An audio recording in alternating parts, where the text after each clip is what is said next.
il est rongé par la culpabilité. Le 24 novembre dernier, Christophe Dominici a mis fin à ses jours à l'âge de 48 ans près de sa demeure, à Boulogne-Billancourt. Une tragédie pour le monde du rugby, sa femme Loretta ainsi que leur fille, mais aussi pour son père, Jeannot, qui regrette aujourd'hui de ne pas avoir compris plus tôt que son fils traversait une lourde dépression qui avait commencé en juillet précédent. À la suite de l'échec de la reprise du club de Béziers, le rugbyman avait été en proie à un épisode dépressif qui l'a amené à être interné par 2 fois dans une clinique puis une maison de repos.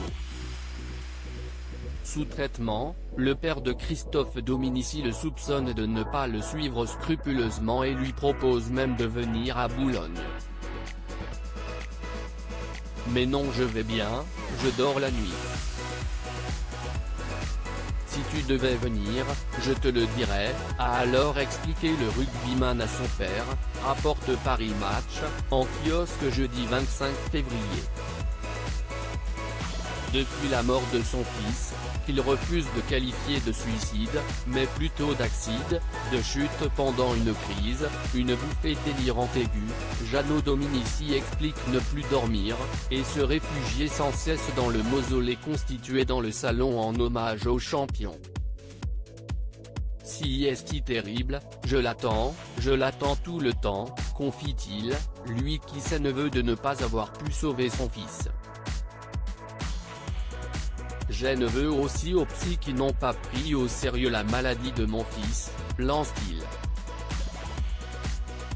Ce drame dont Christophe Dominici a souffert toutefois, si Christophe Dominici assurait à son père que tout allait très bien pour lui, la réalité était tout autre, comme l'a révélé son épouse Loretta après sa mort. Il nous protégeait. On a découvert à quel point il avait souffert de la mort de sa sœur uniquement en lisant son livre Bleu à l'âme, 20 ans plus tard, explique-t-il. En effet, lorsqu'il était âgé de 14 ans, le rugbyman a dû affronter la mort tragique de sa sœur, Pascale, à l'âge de 24 ans dans un accident de voiture. Pascale, c'était ma deuxième maman. Celle qui m'a vraiment élevé, avait-il confié en 2007, expliquant que c'était aussi elle qui avait choisi son prénom. Un coup terrible porté au champion, Aquilone avait annoncé un matin de 1986 que sa sœur adorée ne reviendrait pas.